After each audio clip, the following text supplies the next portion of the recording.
Dans la mythologie grecque, Nyx, la déesse de la nuit, donne naissance à Hypnos, le dieu du sommeil, qui à son tour donnera naissance à Morphée, le dieu des songes. Ainsi, comme chacun sait, l'état d'hypnose est un état de rêve paradoxal ou de sommeil éveillé, propice au songe. Dans le clair-obscur de notre esprit se cache sans doute notre imagination. Comment s'en saisir pour devenir plus créatif et réveiller l'artiste qui dort en nous? C'est le thème de notre émission d'aujourd'hui. Bienvenue dans les virtuoses de l'hypnose.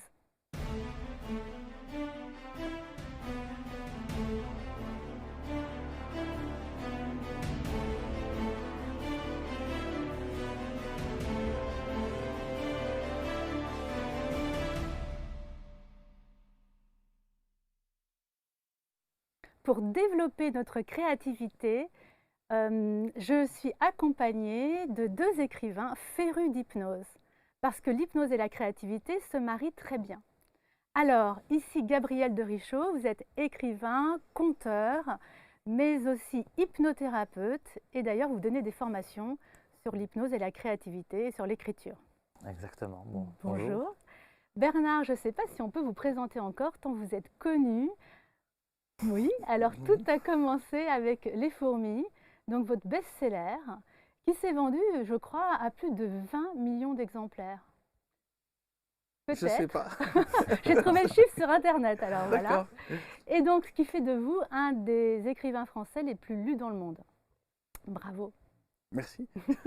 Alors, ce qu'on sait moins, c'est que vous montez sur les planches pour nous offrir un spectacle magnifique qui s'appelle Voyage intérieur et qui regroupe 5 méditations guidées puisque vous allez emmener les personnes.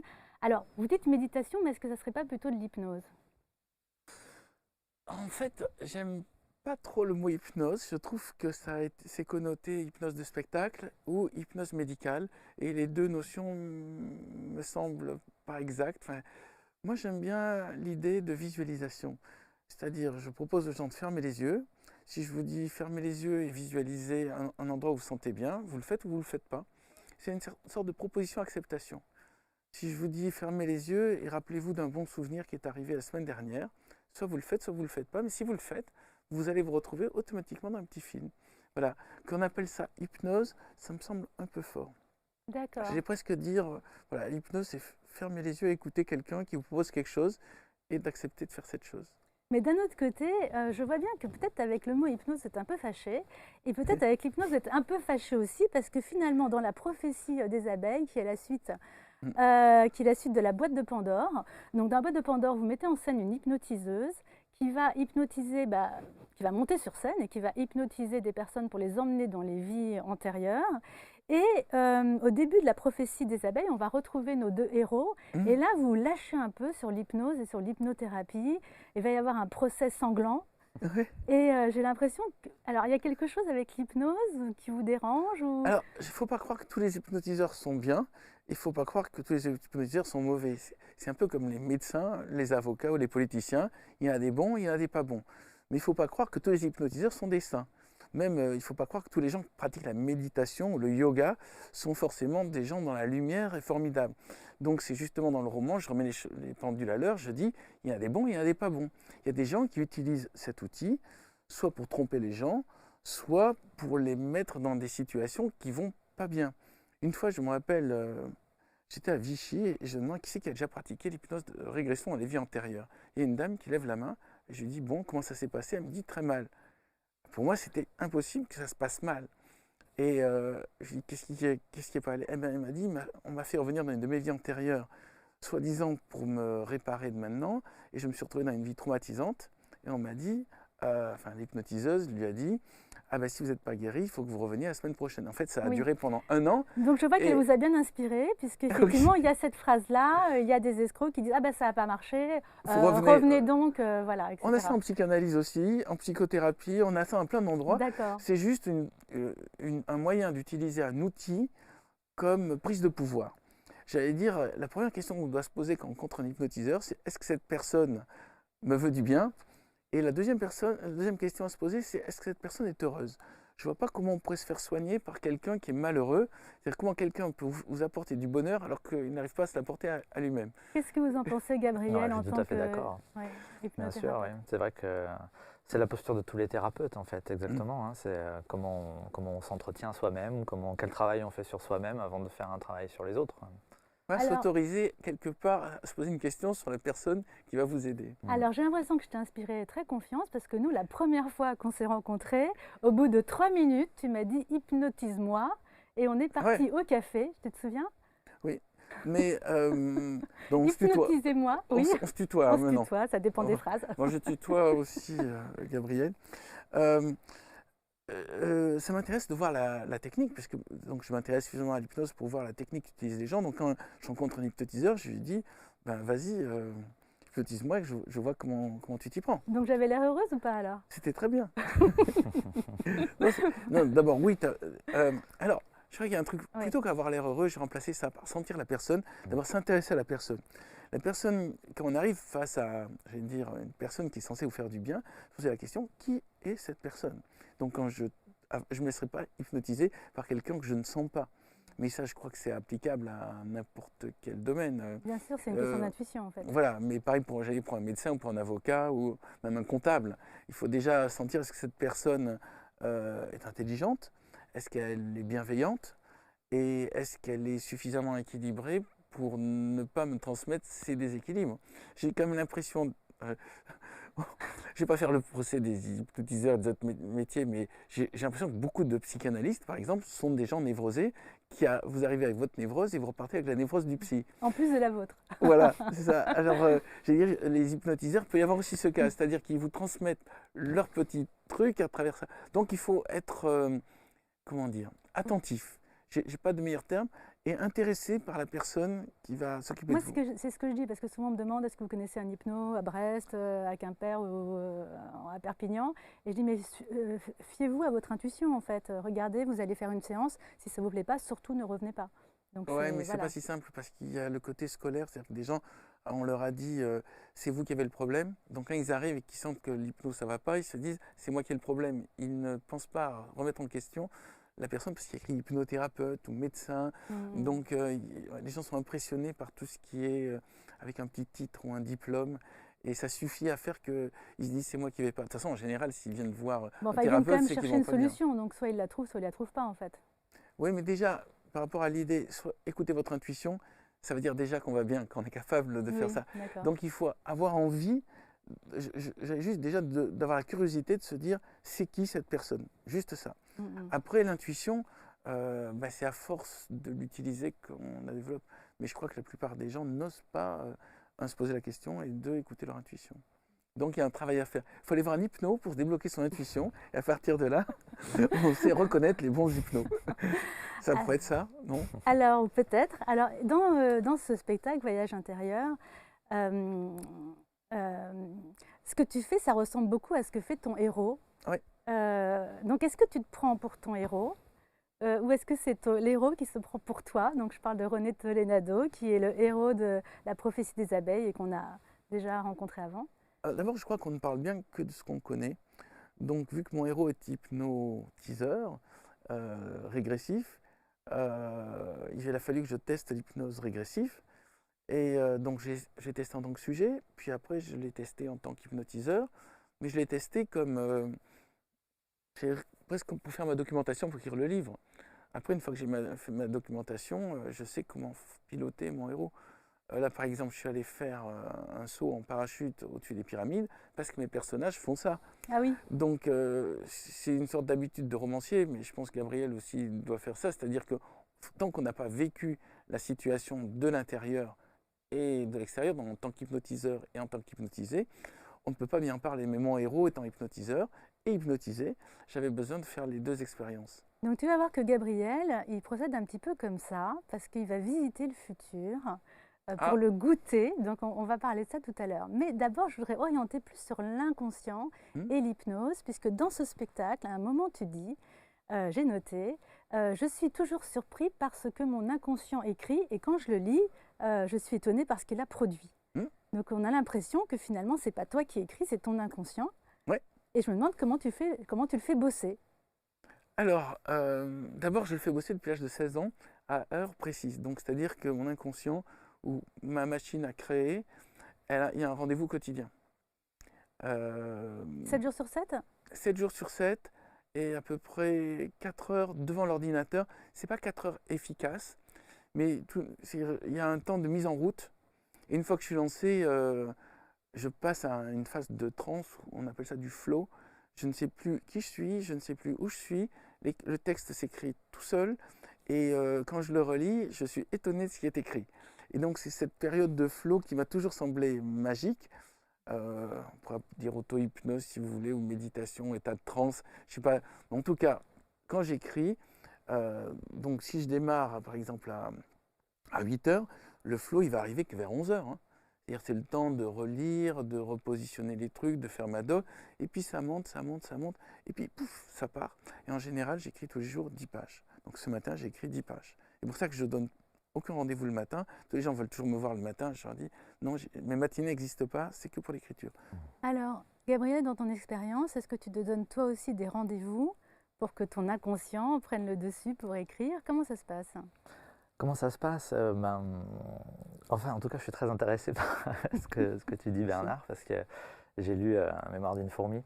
Ah, Et du coup, c'est vraiment intéressant parce que moi, ce que j'ai essayé de développer à travers la créativité, c'est essayer de savoir comment en fait on a travaillé la créativité.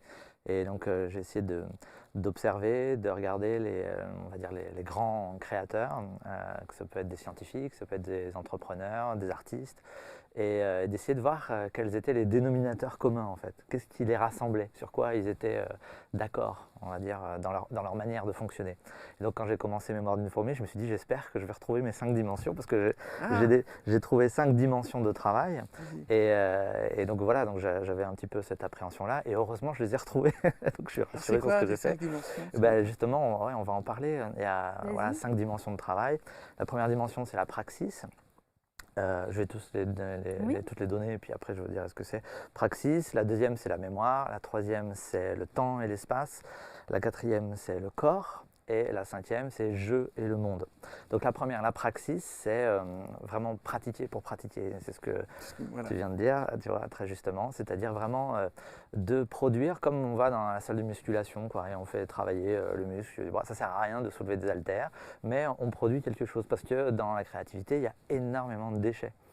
On le voit chez Flaubert, on le voit dans Mémoire d'une fourmi, ce que j'ai retenu c'est 24 versions, 1500 feuillets à la fin dans les fourmis, pour se retrouver à 350 pages, hein, c'est ça.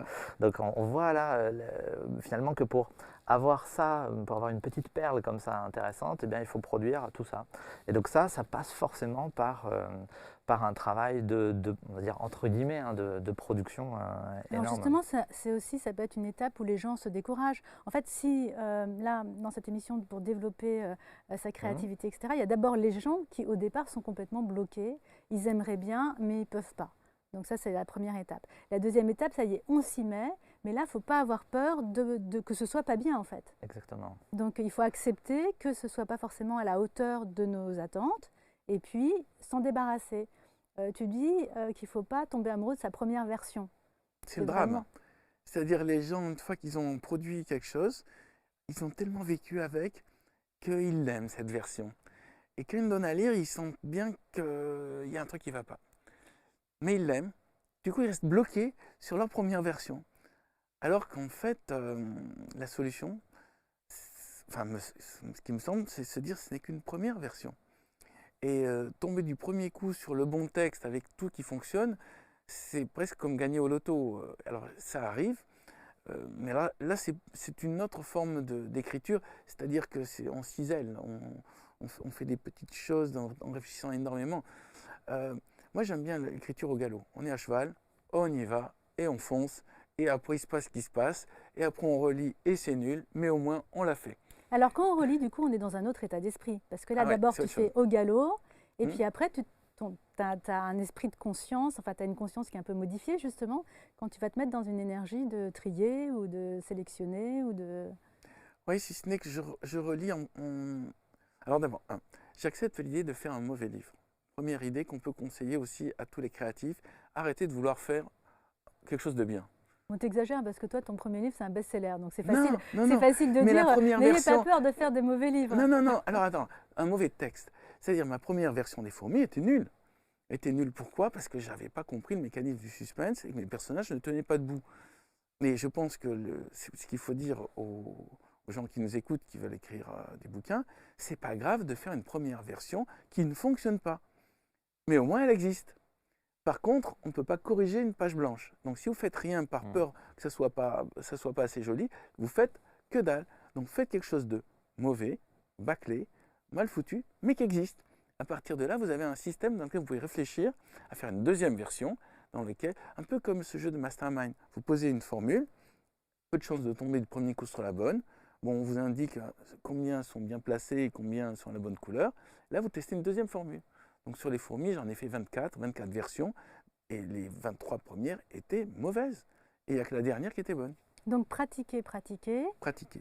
Pratiquer, pratiquer, c'est ça, exactement ça. C'est aussi le principe du carnet. On connaît tous le carnet de l'auteur, du poète ou du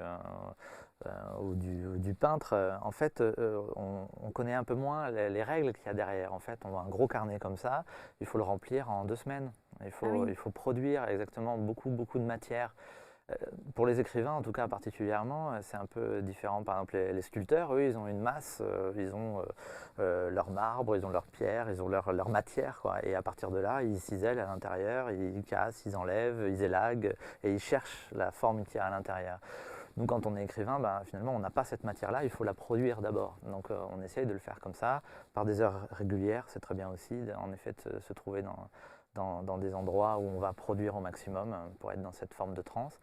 Et puis aussi, ce censeur intérieur, on a tous cette autorité à l'intérieur, c'est exactement ce que tu dis sur vouloir faire un bon livre, quoi, hein, vouloir avoir le prix Nobel de littérature sur le premier bouquin. Quoi, oui. Et non, en fait, ça ne marche pas comme ça, en effet. Et donc, c'est-à-dire, il faut vraiment enlever cette autorité en soi. Et pour les gens créatifs en général, même en entreprise, quand on vous demande de trouver des solutions par rapport à un problème et que vous êtes devant votre page blanche et vous essayez d'en chercher des solutions, si vous avez votre N+1 qui est juste au-dessus de votre épaule là et qui vous regarde au moindre truc que vous faites, vous n'allez rien trouver, ça ne va pas marcher. Donc il faut éloigner tous les censeurs et l'autorité et éventuellement différer notre jugement. C'est ça qui est assez intéressant aussi dans les carnets. Se mettre dans une posture de créativité et puis après dans un deuxième temps, finalement dans une autre posture, on pourra trier, quoi. C'est ça, exactement. Oui, le jugement sur le moment, il faut de l'expérience, je pense. Bernard, tu me diras si tu fonctionnes comme ça, mais c'est vrai qu'à force aussi de faire, et à force d'avoir trouvé quelques bonnes combinaisons au mastermind, on commence à avoir aussi quand même quelques idées assez précises. Et là, le doute qui est là, il peut devenir intéressant parce qu'il va nous aider à construire et à nous faire travailler et à développer, on va dire, la forme. Donc toi, tu reçois en tant qu'hypnothérapeute justement des artistes qui peuvent être bloqués dans leur écriture, dans leur piano, dans leur dessin. Ouais, je reçois, alors pas seulement des artistes, mais il m'arrive de recevoir en effet des artistes. Et c'est vrai que dans le travail de créativité, finalement, pour moi, en fait, c'est une émission vraiment très intéressante et très importante parce que pour moi, la créativité, c'est une des compétences les plus importantes aujourd'hui pour, je veux dire, à peu près tout. Et notamment par rapport à toutes les crises qui arrivent. Pour moi, la créativité, c'est vraiment la compétence qui va nous permettre sans doute de trouver des solutions nouvelles et de changer un petit peu nos paradigmes. Et donc, les personnes qui viennent, eh bien, oui, elles peuvent trouver d'autres formes, on va dire, de libération de la créativité. J'ai eu par exemple une fois une pianiste qui... alors, nous, donc, en hypnothérapie, on travaille beaucoup sur la dissociation, donc comment on se dissocie et comment on peut avoir des mouvements qui bougent tout seuls, en fait, et notamment des mouvements au niveau des mains. Il faut peut-être un peu expliquer davantage, peut-être ce que tu appelles la dissociation. Eh bien, c'est une manière de laisser la place à une part inconsciente qui va venir dans les mains, dans les doigts, et qui va, on va dire, qui va s'exprimer, on va dire. Et donc on va sentir quelque chose, tiens, ça bouge. Au début, on n'est pas très sûr si c'est nous, si c'est pas nous, et puis au bout d'un moment, ça bouge. Et quand on a pas mal d'expérience, et à force, les personnes qui viennent, en tout cas dans mon cabinet, au bout d'un moment, elles ont un peu l'expérience de ça, et donc ça vient de plus en plus facilement. Et cette pianiste-là, par exemple, elle a fait de l'auto-hypnose devant son piano, et puis les mains bougeaient et se posaient, elle faisait des accords, elle composait des choses que jamais elle n'avait convoquées. Elle ne reconnaissait pas ce qu'elle faisait. Ça, c'est intéressant, hein, de ne pas reconnaître son écriture ou de ne pas reconnaître ce qu'on écrit, de se retrouver finalement face à une certaine altérité, une étrangeté, quelque chose qui est autre, quoi. Donc jeu est un autre, dit Rimbaud, c'est ça? C'est exactement ça, oui. D'accord avec ça alors? Oui, oui, j'étais en train de me demander si, en poussant plus loin, on ne devient pas un canal pour des entités. Il faut se protéger, oui. Oui, il Oui. faut se protéger parce Oui. qu'il y a un moment, si on est hanté par quelque chose d'extérieur, on n'est plus dans la créativité, là, on est dans la médiumnité. C'est une autre expérience, je pense que dans cette chaîne, vous avez dû en parler par d'autres intervenants, mais il faut quand même garder, faut que ça reste soi, hein. Voilà. C'est son inconscient, c'est pas Exactement. l'inconscient De quelqu'un d'autre qui se l'autre. promènerait par là. Voilà, mais ça se résume à une idée, ce qu'il disait, il y a un mot que j'aime beaucoup, c'est époquer. Alors époquer, c'est un mot grec qui signifie suspension de jugement. En fait, ce qui nous retient, c'est le prof de français, comme tu disais, N+1, c'est-à-dire l'autorité qui est derrière. Quand on commence à à taper ou à écrire, on se dit, pourvu que j'ai une bonne note à l'école et que j'ai la moyenne. On l'a tellement dit, on nous a tellement rendu la copie, ah ben c'était nul. Catherine, j'espère que vous ferez mieux la prochaine fois, hein. Et ce truc est tellement dévalorisant que quand on commence à écrire, on se dit, je vais écrire un truc et le prof de français va me dire que c'est nul. Et il faut se libérer de cette autorité. Et pour ça, donc, ce mot époquer signifie, on ne juge pas les autres, on ne se juge pas soi-même, on y va. Et donc moi, quand je fais mes masterclass, la première chose que je propose, c'est, je vais vous faire écouter une musique. C'est une musique très rythmée. Et je vais vous dire top. Et entre le moment où je vais vous dire top et le moment où top départ et top arrivée, vous devez écrire n'importe quoi sans vous arrêter. La règle, c'est par contre d'écrire n'importe quoi avec aucun moment vous réfléchissez.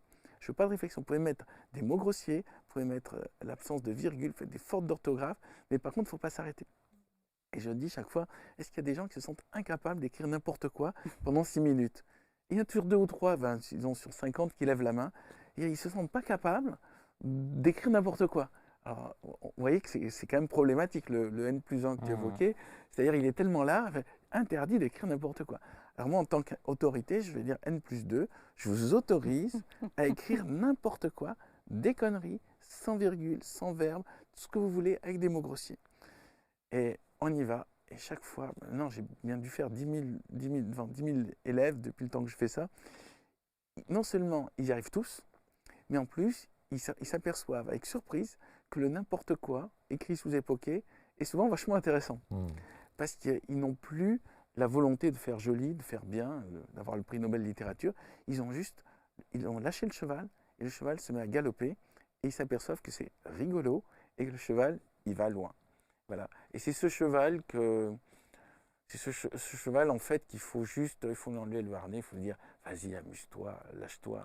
C'est du plaisir, c'est pas sérieux, et au pire, ça n'intéressera pas les gens, c'est tout. Mais tu n'auras pas une punition.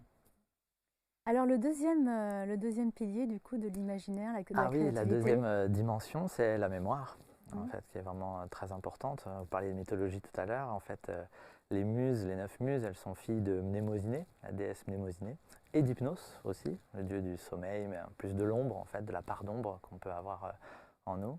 Et donc la mémoire, c'est vraiment important parce que c'est un peu notre cadre référentiel.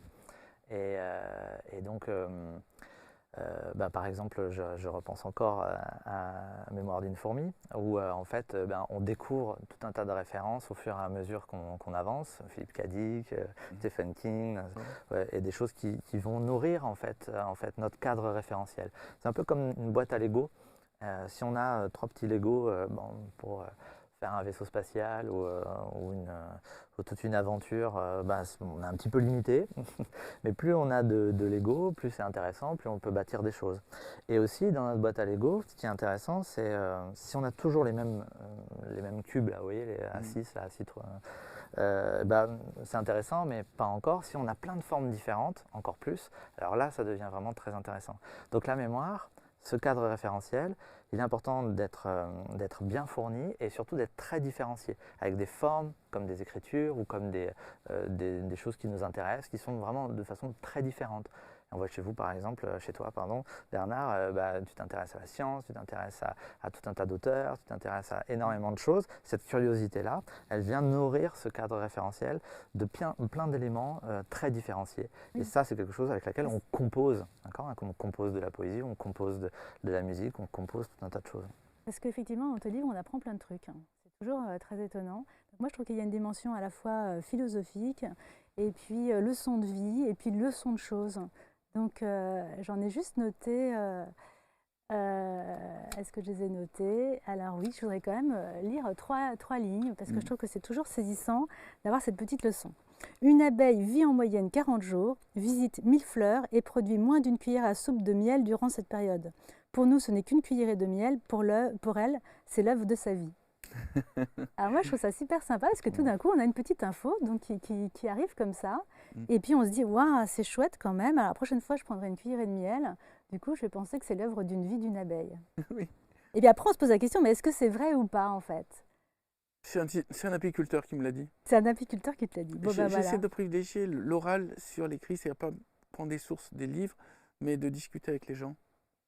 Ce qui veut dire que par moment, mes sources, je ne peux pas dire, c'est parce que j'ai discuté avec l'apiculteur, donc c'est un peu compliqué à prouver. Mais c'est ce que j'apprécie, moi. C'est pour ça que j'apprécie d'avoir le mot roman, ce qui ne m'oblige pas à dire, attendez, vous allez retrouver la même information dans les autres livres, c'est juste un moment où j'ai reçu ces infos. Et donc il y a beaucoup aussi de réflexion sur le fait de lâcher prise, parce que justement il y a une grosse discussion sur, on a deux personnages qui arrivent très bien à régresser dans les vies antérieures et qui vont vivre des aventures formidables, puis il y a une jeune femme qui, elle, n'y arrive pas, elle est complètement coincée, donc elle est très rationnelle, scientifique, etc. Mais surtout, elle veut tout contrôler. Donc je trouve qu'il y a une très belle description des personnes qui, par rapport à l'hypnose, sont toujours dans le...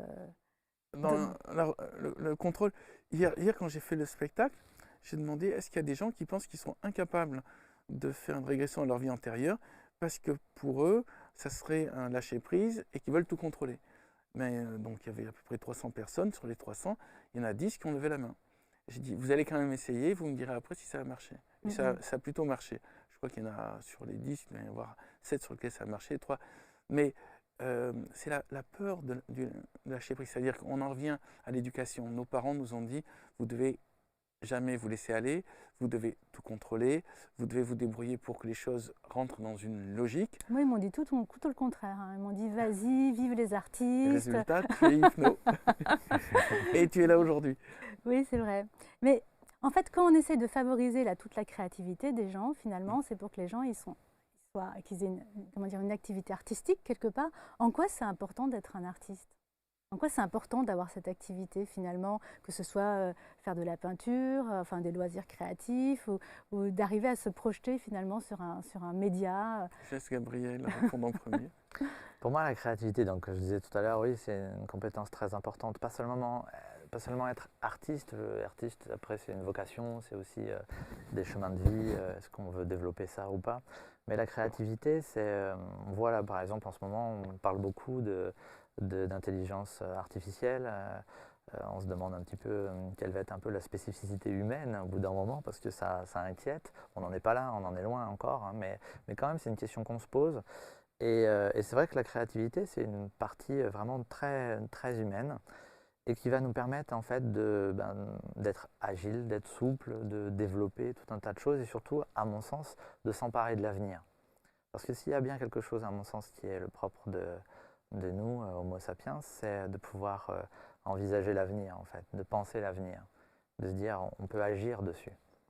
Et c'est une donnée aujourd'hui qui est quand même très, comment je pourrais dire, très polluée, on va dire, notre avenir aujourd'hui. Très pollué dans nos imaginaires. Donc comment on se réapproprie cet imaginaire-là, comment on se réapproprie notre avenir et comment on reprend la main là-dessus, ça je pense que la créativité peut nous le donner. Alors en fait ça rejoint un peu le thème de la prophétie des abeilles où il y a des visites non pas dans les vies antérieures mais dans les vies futures. Et je vais juste faire une petite aparté avant qu'on aille dans le futur, parce que je trouve que c'est étonnant de la façon très simple finalement où tu déclenches ces visualisations. Donc je vais me permettre de lire un tout petit passage. Bien, Imaginez qu'au lieu de descendre l'escalier qui mène au couloir de vos vies passées, vous empruntez l'escalier qui monte vers le couloir des dizaines d'années futures.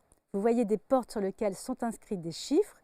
Chacun indique un nombre d'années dans l'avenir. 10 c'est dans 10 ans, 20 c'est dans 20 ans, 30 c'est dans 30 ans. Ouvrez précisément cette dernière porte. Vous arrivez tous dans le même décor harmonieux, un jardin printanier ensoleillé avec un grand arbre au milieu. Donc là, on est vraiment dans ton spectacle d'hypnose, en fait. Hein. T'emmènes les gens dans le passé, dans leur enfance, et il t'emmène les gens aussi dans le futur. Et donc, pour élaborer ce futur, la créativité, c'est important. Mais alors, comment intervient l'hypnose là-dedans? Alors l'hypnose, on saute une dimension, parce que la troisième dimension, c'est temps et espace, mais on y reviendra peut-être après. C'est la quatrième dimension, c'est le corps. Et le corps, c'est les états modifiés de conscience. Et c'est à l'intérieur de ça, finalement, que on peut travailler. Ce sont les perceptions, enfin toutes les perceptions fines qu'on peut avoir du monde, qui peuvent changer. C'est aussi, par rapport à la praxis, ce que je disais, un désinhibiteur, l'hypnose. Donc on a moins de senseurs intérieurs parce qu'on se sent plus tranquille, plus en confiance, et puis on peut produire un peu plus. Voilà, l'hypnose, mais comme beaucoup d'autres choses, beaucoup de formes de transe, comme la méditation, comme une concentration intense, voilà, tout ça peut aider. Le corps, c'est aussi comment on se déplace, en fait, comment on se déplace. On voit bien que si on est le corps qui est très statique, finalement, il va moins bien créer, on le sait, des fois quand on a besoin de marcher, des fois pour penser mieux. Et ça, c'est aussi des formes, en fait, j'allais dire, d'état modifié de conscience, en fait, de faire une grande randonnée, par exemple, et d'être dans quelque chose de très intérieur. Donc, voilà, ça, je pense que l'hypnose peut aider à ça, peut aider à nous bouger, on va dire, intérieurement. Est-ce que tu peux nous expliquer comment tu vas dans le futur? Moi, Oui, tu ne prends pas le couloir de porte, celui qui est en haut.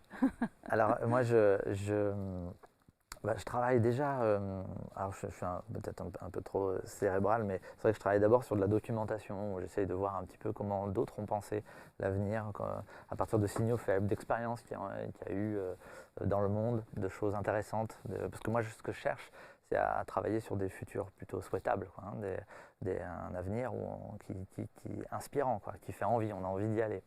Pas complètement idéaliste, hein, pas complètement utopique, mais un futur qui soit intéressant. On se dit, tiens, c'est possible, quoi. C'est possible de vivre comme ça, et c'est intéressant.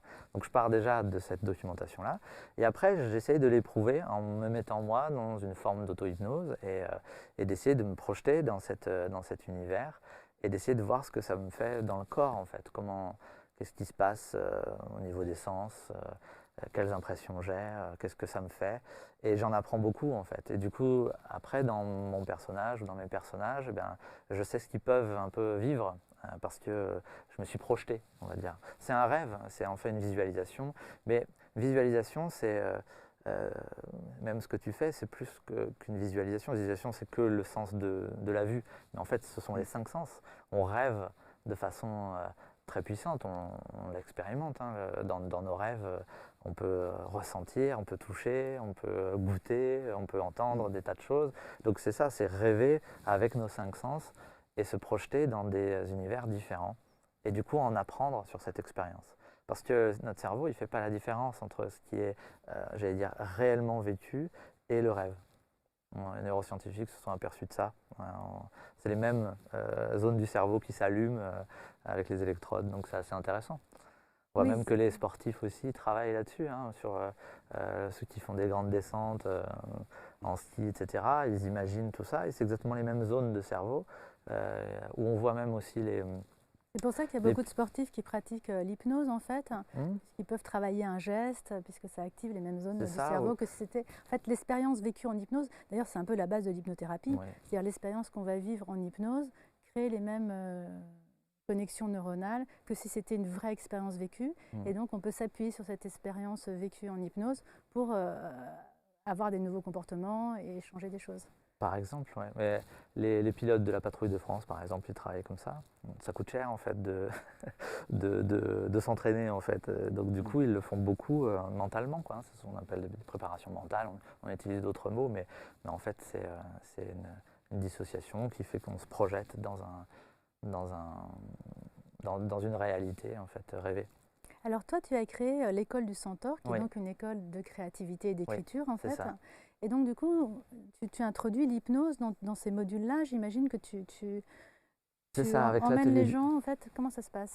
avec l'atelier du Centaure, il y a plusieurs horizons. Donc chaque horizon est en fait une formation de 2 jours et demi à peu près, hein. Donc, sur l'horizon 1, on voit les 5 dimensions dont j'ai parlé tout à l'heure.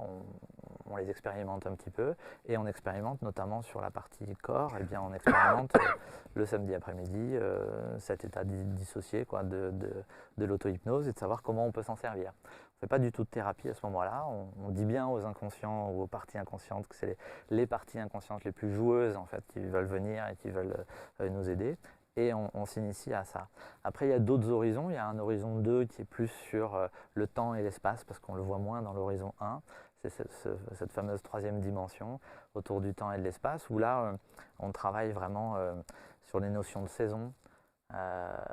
Dans cette dimension-là, le temps et l'espace sont Alors je comprends intimement pas, liés. c'est-à-dire que avec ce temps et cet espace, il y a encore des moments d'hypnose où Oui, tu explores des choses? c'est une formation plus, on va dire, autour je vais dire un gros mot, hein, mais de la gestion de projet pour Ah artistes. oui, d'accord. Oui, c'est un gros mot. Mais le temps et l'espace, c'est aussi Donc comment on est sentir. après la Comment. créativité là. Non, en fait, on est entre les deux. On poursuit, en fait. Parce que, vous voyez, l'atelier du peintre, de l'écrivain, etc., j'aime bien le mot atelier, c'est l'anagramme de réalité. C'est-à-dire qu'un artiste, c'est concret en fait. En réalité, quand on crée, on doit être dans quelque chose de très concret, on est très dans le réel.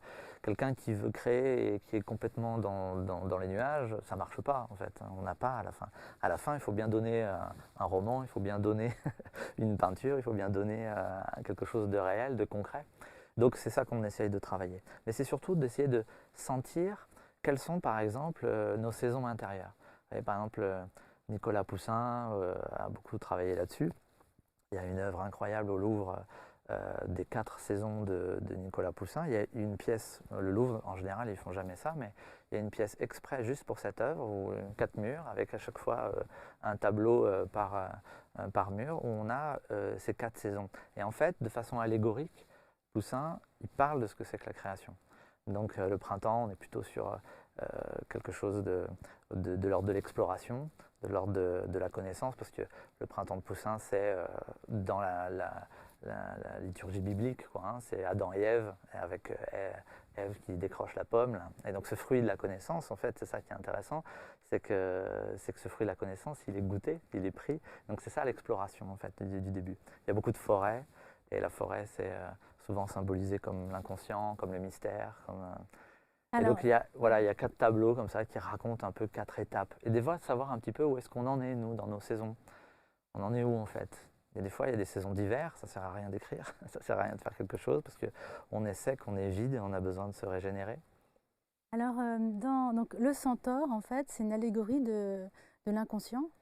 Pour moi, le centaure, en fait, c'est quelle est notre part animale en nous.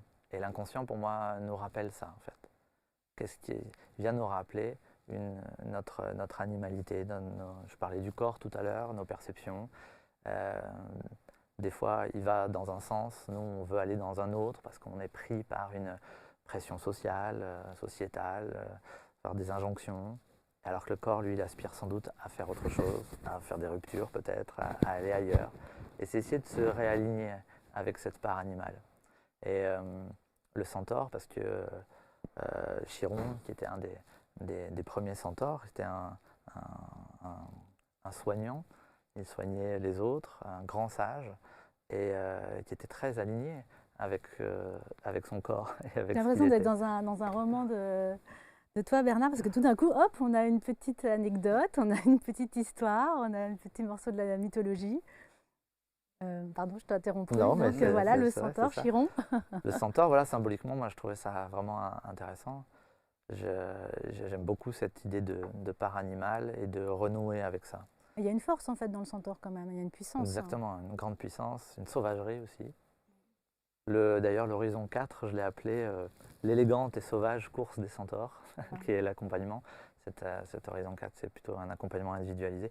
Mais c'est vraiment ça, c'est d'un seul coup, il y a quelque chose d'à la fois d'élégant et sauvage dans cette connexion avec soi et avec son corps, avec aussi toutes ces énergies qui sont souvent un peu je sais pas, on les éloigne, on se sépare de ça, parce que souvent il y a des injonctions pour nous séparer de notre puissance. Et donc là, c'est retrouver notre puissance, essayer de voir ce que ça donne, si on la lâchait un petit peu, si on lâchait les brides un peu, qu'est-ce que ça donne, enfin. Et c'est intéressant d'explorer ça. Donc du coup, la chevauchée du centaure, c'est un peu laisser libre cours aussi à l'inconscient de faire les choses. Ça pose la question de qu'est-ce que c'est que l'inconscient en fait. Mhm. Et toi, Bernard, dans les romans et puis sur scène, tu dis, voilà, il y a la porte de l'inconscient, prenez la clé, ouvrez la porte. Donc c'est comme si l'inconscient était un lieu. Oui, il faut le visualiser. Donc, moi, je visualise, j'aime bien l'image de l'iceberg. Il y a une partie immergée qui est le conscient, et puis, enfin, émergée, une partie immergée, ils auraient dû mettre deux mots beaucoup plus différents, qui est l'inconscient. Et l'inconscient, c'est ce qui fait nos rêves, comme en parlait Gabriel, c'est ce qui fait notre inspiration, qui fait notre créativité. Et moi, je trouve personnellement que mon inconscient est plus intéressant que mon conscient. La personne qui te parle, c'est mon conscient, mais la personne vraiment qui écrit les bouquins, c'est mon inconscient. Donc je trouve que... C'est en bonne compagnie en tout cas. Ouais, mais la connexion n'est pas assez évidente. Et d'ailleurs, je commence le spectacle en demandant aux gens qui c'est qui note ses rêves. C'est-à-dire qui c'est, en fait, qui a une curiosité sur son inconscient. Tout à l'heure, tu posais la question sur la créativité. Pourquoi, quel intérêt d'être créatif, je crois, c'est ça. Je veux dire, si on n'est pas créatif, on peut vivre une vie entière sans créativité. Et à ce moment-là, c'est quoi une vie sans créativité? Ça veut dire que vous faites ce qu'on vous demande vos parents, vous n'êtes pas créatif, ce que demandent vos professeurs, vous n'êtes pas créatif. Après, vous êtes dans une entreprise, faites ce que vous demande le patron. Après, vous prenez votre retraite, à 62 64 ans, on va voir. Après, vous allez à l'EHPAD. À quel moment vous avez exprimé votre créativité? Jamais, puisque vous n'avez pas fait vous n'avez pas eu cette curiosité. J'allais dire, vous ne saurez pas qui vous êtes. Vous êtes la personne qui a fait plaisir à ses parents, qui a fait plaisir à ses profs, qui a fait plaisir à son patron, qui a fait plaisir aux infirmiers de l'EHPAD et qui, au final, dont le cadavre fait plaisir à l'entreprise des pompes funèbres. Mais quelque part, vous êtes passé à côté de votre vie. Si vous ne faites pas, moi j'aime bien ce mot shine on your crazy diamond, si vous ne faites pas briller votre diamant intérieur, personne ne va le voir. Donc il y a un moment, il faut juste déjà se dire, j'ai un diamant intérieur. Deux, si je le fais briller, qui c'est que je vais toucher? C'est pour ça que je fais le spectacle aussi. C'est pour faire briller mon diamant intérieur en réveillant le diamant intérieur des autres. Et plus il y aura de gens qui feront briller leur truc, plus qu'ils font cette lumière qui part, moi je le visualise sur le cœur, plus ils existeront, tout simplement. On sera éclairé. Oui, le monde sera éclairé, exactement. Mais voilà, pour comprendre l'intérêt de la créativité, il faut voir l'idée de qu'est-ce que c'est qu'une vie sans créativité. Et ça m'a l'air une vie pas amusante. Mais de toute façon, si on fait tout ce que nous demande la société, c'est pas terrible hein, ce qu'ils nous proposent. Là, quand on voit ces gens qui manifestent, que ce soit les gilets jaunes ou que ce soit pour les retraites, c'est quand même des gens qui n'ont pas pris le contrôle de leur vie et qui se retrouvent à dire au gouvernement faites quelque chose pour nous, parce que nous, on n'arrive pas à faire quelque chose pour nous. Donc, ils attendent de l'extérieur. Bon, ça peut paraître bizarre, peut-être ce que je vais dire, mais c'est pas de la politique. Des diamants, alors qu'ils Oui, sont à l'intérieur. Prenez conscience de votre diamant intérieur et à partir de là, créez votre entreprise, créez votre projet. Évidemment, tout le monde ne va pas pouvoir réussir, mais même si vous ne réussissez pas, au moins dans votre petit domaine, vous aurez essayé. Et puis, ça se peut qu'il y en ait qui réussissent. Moi, je crois qu'il faut s'intéresser un peu à soi-même, ne serait-ce que parce que si on est né, il doit y avoir une raison. Et une fois qu'on s'intéresse à soi-même, on se dit, au fait, se poser la question, qui suis-je? Et la meilleure manière de savoir qui suis-je, de répondre à cette question, c'est, voyons, qu'est-ce qui sort de ma pensée quand j'écris? Qu'est-ce qui sort de ma pensée, de ma main quand je peins? Qu'est-ce qui sort de mes mains quand je fais une sculpture? Qu'est-ce qui sort de mes mains quand je fais de la cuisine? C'est-à-dire, tout à l'heure, Gabriel, tu parlais de opérandi, enfin, c'est comme ça que c'est-à-dire, agissons, et en agissant, on découvre ce qu'on peut faire. Et plus on va agir, et plus on va agir de manière large et créative, plus on va découvrir, tiens, je suis capable de faire une pizza tiens, je suis capable de faire une sculpture, je suis capable de faire une peinture, je suis capable de me jeter dans le vide du haut d'un avion en faisant confiance au système. J'ai vu la vidéo, très Ouais, impressionnante. mais parce que c'était une balise, je me suis dit, tiens, je fais un truc qui me semble illogique, à savoir sauter d'un avion dans le vide. Et au moment où je le fais, c'est que de la confiance par rapport aux gens qui sont autour. Et au final, il en sort du plaisir et de la connaissance. Donc j'ai envie de dire, faites-vous aussi des expériences aux limites de ce qui vous semble raisonnable. Et vous en tirerez de l'expérience et aussi de l'estime. Parce qu'au moment où j'ai sauté, quand je suis arrivé en bas, je me suis dit, waouh, je l'ai fait. Et à partir de là, j'ai envie de dire aux autres, faites-le vous aussi. Est-ce que tu nous emmènerais pas maintenant en hypnose, Gabriel? Maintenant? Oui. D'accord. Est-ce que tu veux... Très bien, oui. Ça va? On peut... Alors, tu nous proposes une hypnose d'une dizaine de minutes qui s'appelle Rencontre. C'est la rencontre avec justement une partie inconsciente, la partie la plus créative. Et on va voir comment techniquement on peut essayer de l'amener, en fait, et d'expérimenter ça.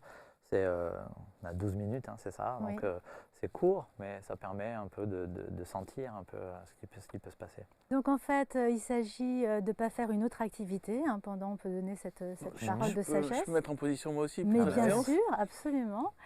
Donc il s'agit de ne pas faire autre chose, peut-être simplement de se concentrer. Si on ferme les yeux, du coup, on est plus à l'intérieur de soi. Comme ça, on n'est pas, la vision d'autre chose ne nuit pas. Et on se consacre entièrement, complètement, son esprit à ça. Voilà ce que je vais vous proposer.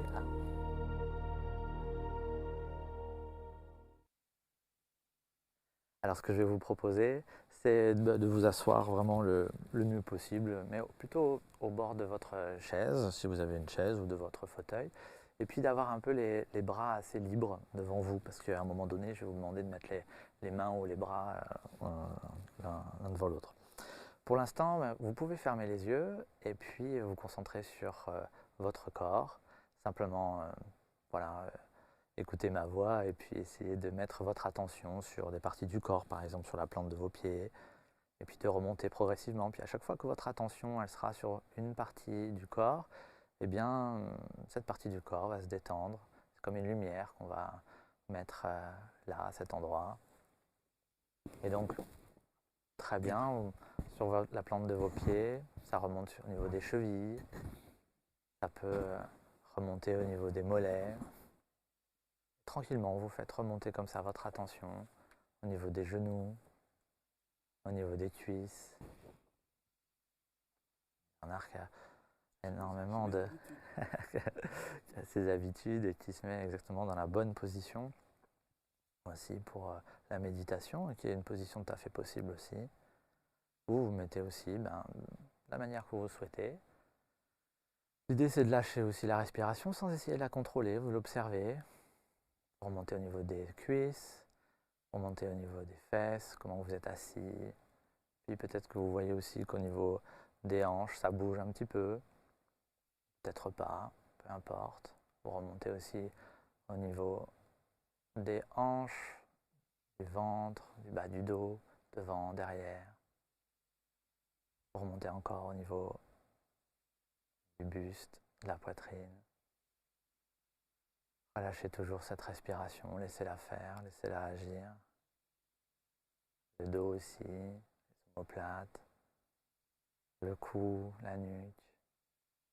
Et au niveau du visage, derrière la tête, le haut du crâne. Essayez de sentir vos cheveux quand vous en avez. Et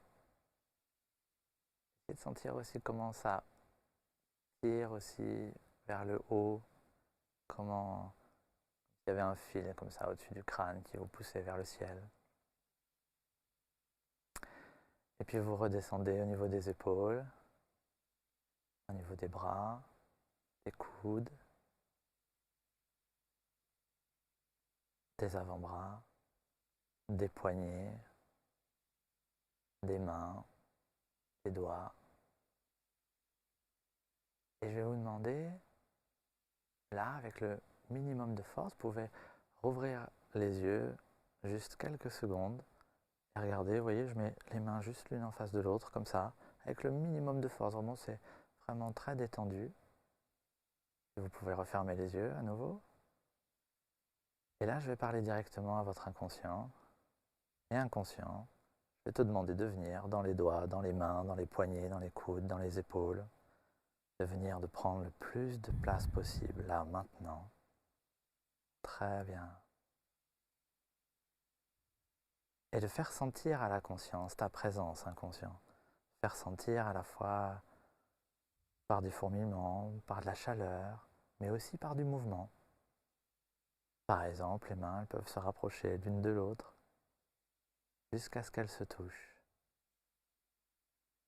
Et vous, dans votre conscience, eh bien, vous observez, vous êtes toujours dans cet état d'observation.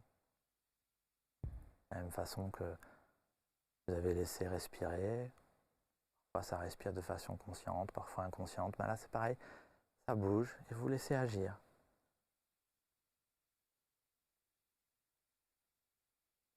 Et vous ressentez ces mouvements. Alors c'est un état assez particulier de sentir ces mouvements. Les mains peuvent se rapprocher, puis une fois qu'elles se touchent, eh bien, elles peuvent s'écarter. Mais des fois, on a des inconscients qui sont un peu joueurs.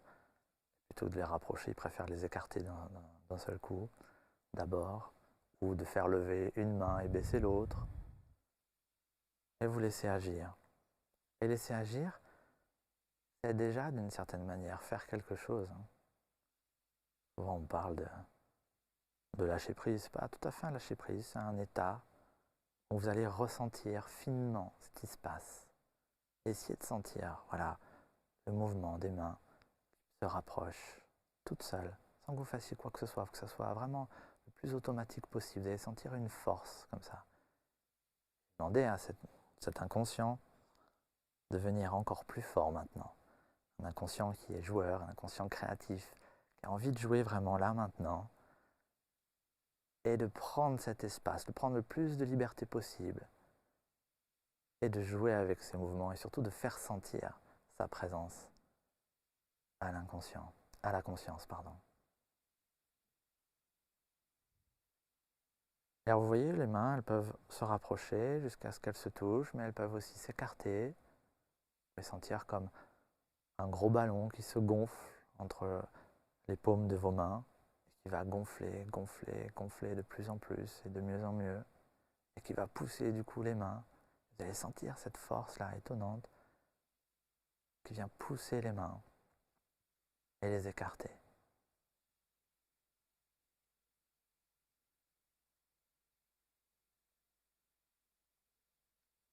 Prenez le temps de ressentir ça. Et inconscient, prends le temps aussi de te développer, de faire sentir à la conscience ta force, ta puissance, ta liberté.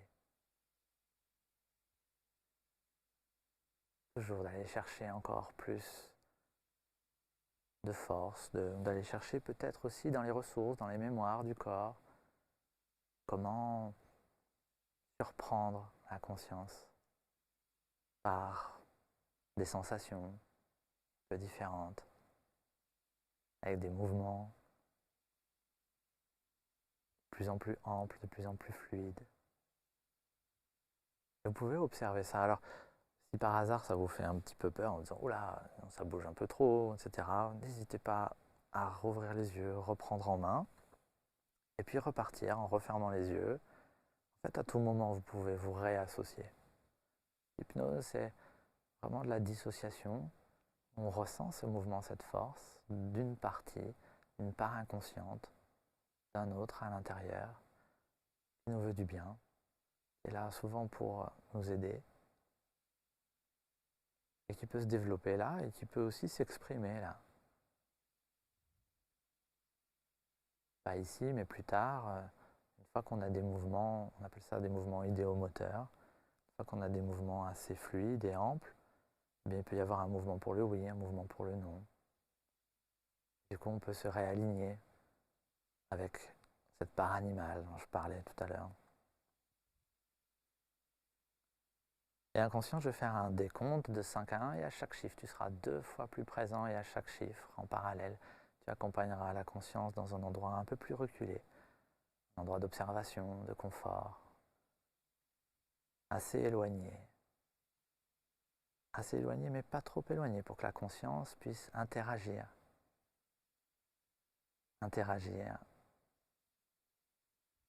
et observer ce qui se passe, mais suffisamment éloigné pour qu'inconscient tu puisses prendre 2 fois plus de place maintenant. 5.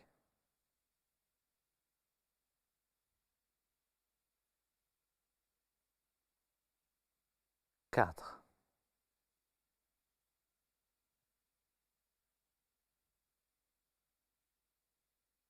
3.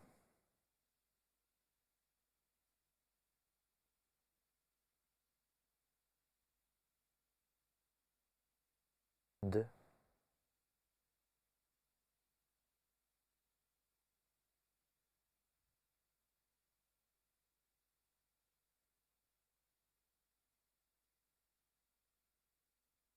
1. C'est très bien, inconscient. Continue. Continue à prendre cet espace, cette place, et à faire sentir ta présence à la conscience. Des fois, ça peut être des doigts qui bougent tout seuls. Ça peut être des poignets qui tournent. Continue. Faire ressentir du mouvement, des sensations, pour bien montrer ta présence à la conscience et la surprendre un peu.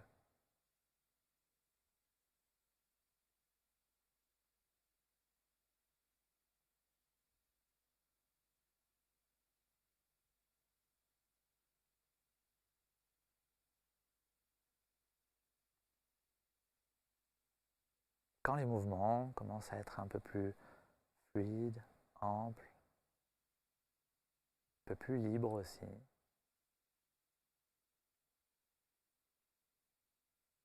comme c'est une partie inconsciente, créative, qu'on a demandé de faire venir comme ça au devant de la scène, je vais te demander,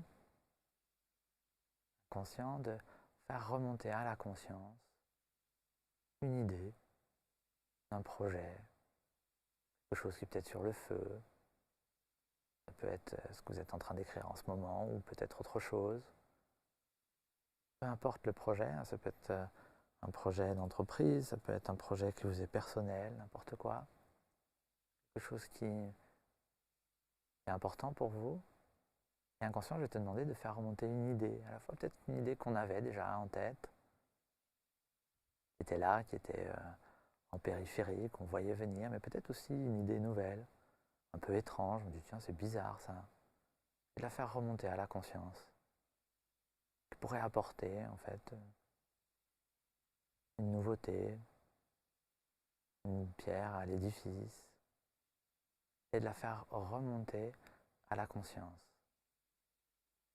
Et alors, comme on a plein d'idées en tête, plein de choses viennent, est-ce que c'est ça qui vient de l'inconscient ou pas? On peut parfois se poser légitimement la question.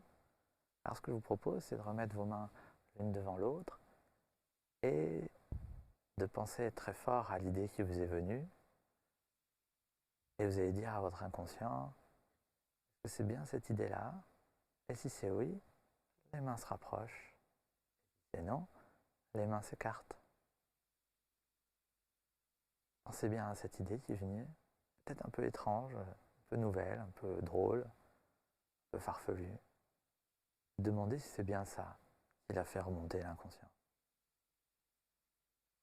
Si c'est ça, les mains se rapprochent. Sinon, les mains s'écartent. Alors si c'est pas ça, eh bien, vas-y, inconscient, continue de faire remonter cette idée, à la chercher loin, et puis remonte-la à la conscience.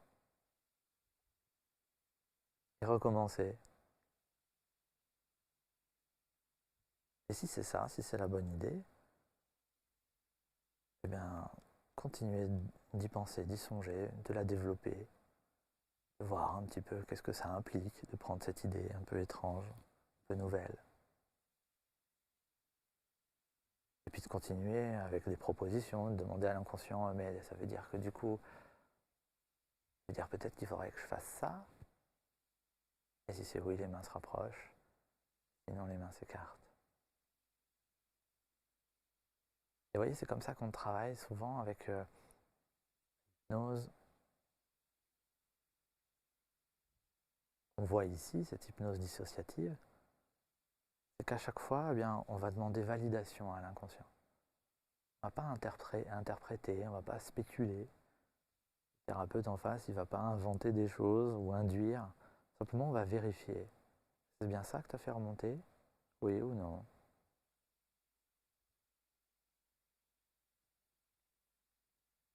Par rapport à votre projet, là, bien continuer de le solliciter cette partie inconsciente. Elle a sans doute plein de possibilités, d'idées à vous proposer par rapport à votre projet. Ça peut être aussi ce dont vous avez besoin.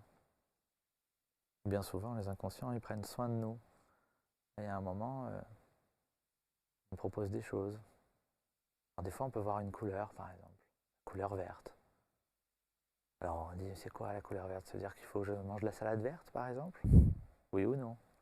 Les mains se rapprochent ou pas? Ou est-ce que c'est, ah, c'est me promener en forêt? Oui, c'est plutôt ça. D'accord.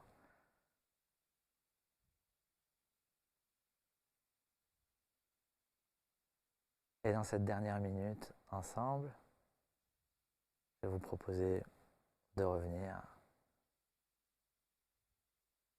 à maintenant. Je vais faire un compte de 1 à 5. Et à chaque chiffre, vous serez de nouveau ici, là et maintenant. Au 1, vous allez reprendre en main vos mains, les bouger volontairement, les frotter. Au 2, vous allez pouvoir bouger vos poignets, vos bras. Remercier, en effet, comme le fait Bernard Lin, de remercier l'inconscient d'avoir été avec nous et de nous avoir proposé ça. Au 3, vous inspirez, vous expirez, vous bougez le plus possible les pieds, les jambes, les coudes. 4 et au 5, vous êtes parfaitement là, ici et maintenant. Et vous savez que c'est bien parce que 15 minutes d'hypnose, c'est l'équivalent de 2 heures de bon sommeil. C'est plutôt bien. Donc bonjour. Donc on revient Plaisir. en douceur, voilà.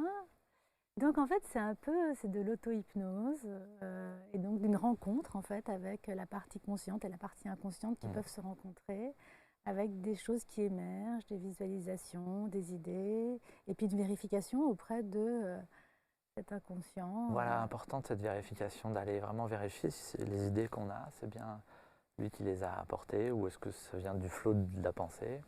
Donc de vérifier ça. Et donc ça donne un peu...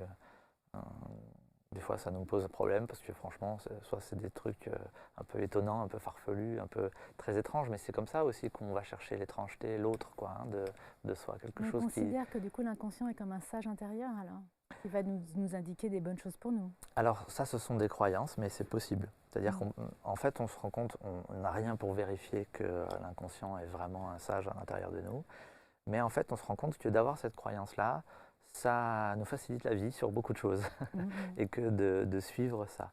Après, en travaillant en hypnose, en travaillant en auto-hypnose, en travaillant sur la dissociation, finalement, on se rend compte que les inconscients ou les parties inconscientes grandissent aussi, c'est-à-dire deviennent de plus en plus sages parce qu'elles ont accès à de plus en plus d'informations en fait, dans l'immense réservoir d'informations qu'est l'inconscient. Au début, ces parties, c'est des petites parties qui ont accès un petit peu à certaines choses et puis qui progressivement se développent. Alors ça a marché? Oui. Je suis bon client. Tu es bon client.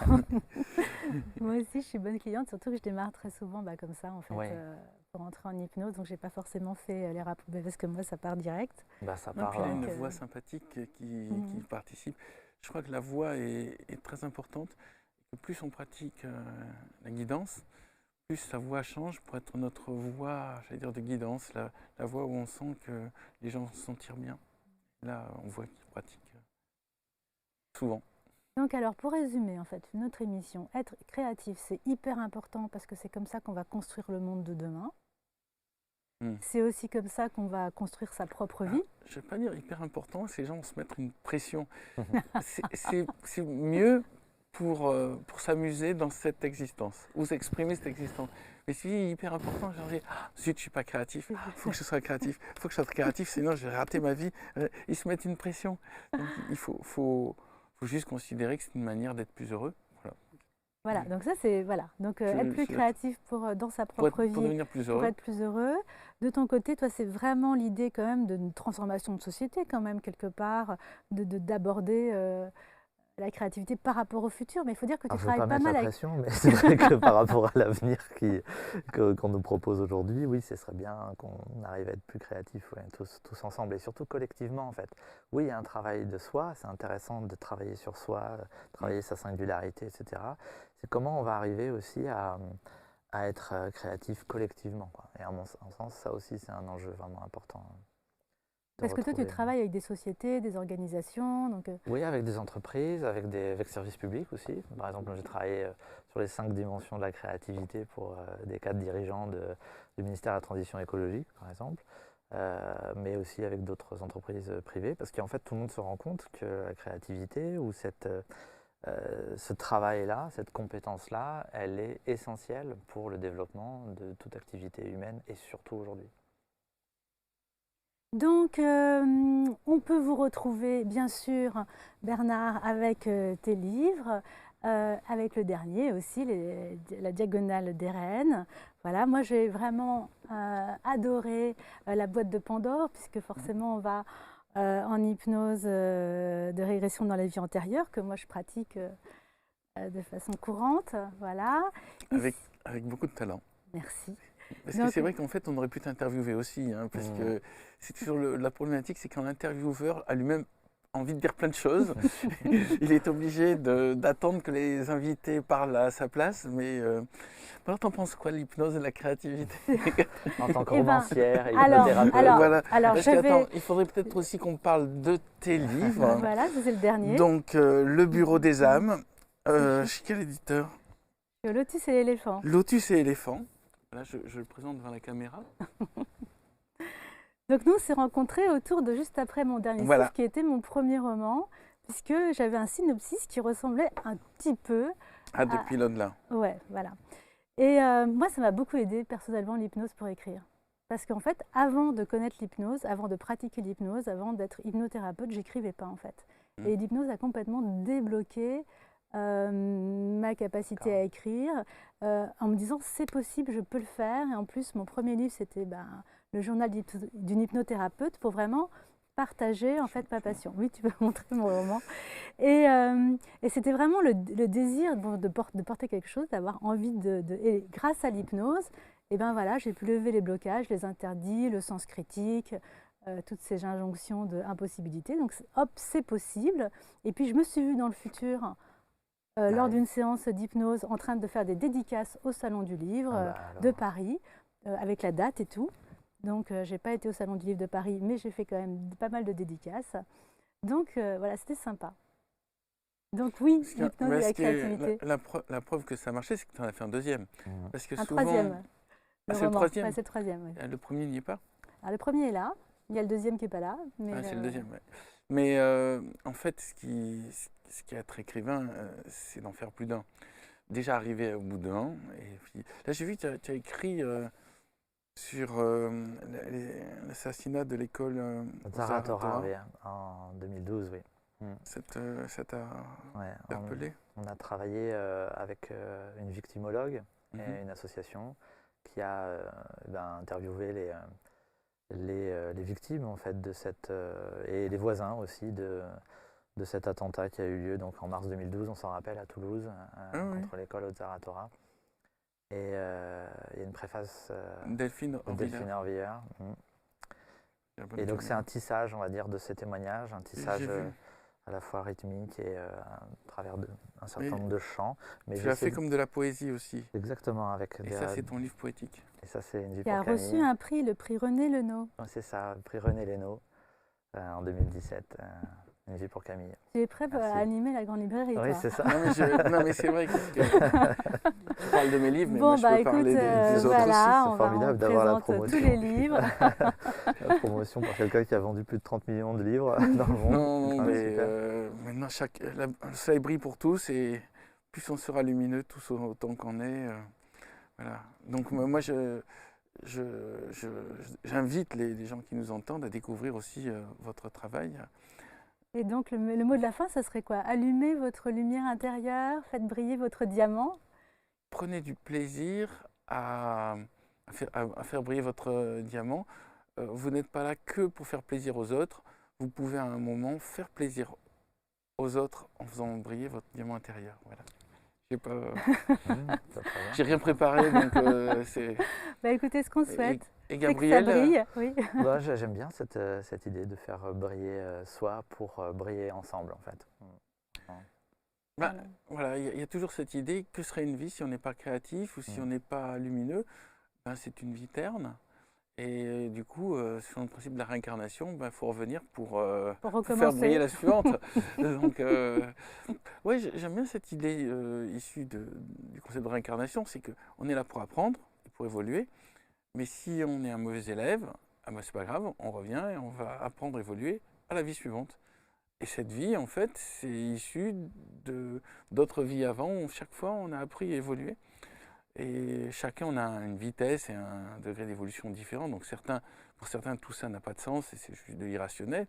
Et pour d'autres, ça a du sens. Mais chacun, selon son niveau d'évolution, perçoit de nouveaux horizons. Mais a priori, si on est là, c'est qu'on n'était pas satisfait des vies précédentes et qu'on est là, on se dit, on a encore des trucs comme des élèves, on n'a pas passé le bac de la libération de la matière. C'est ce qu'on dit, le passé non satisfait s'invite dans le présent, en fait. Voilà. Donc du coup, il faut se satisfaire à chaque instant pour...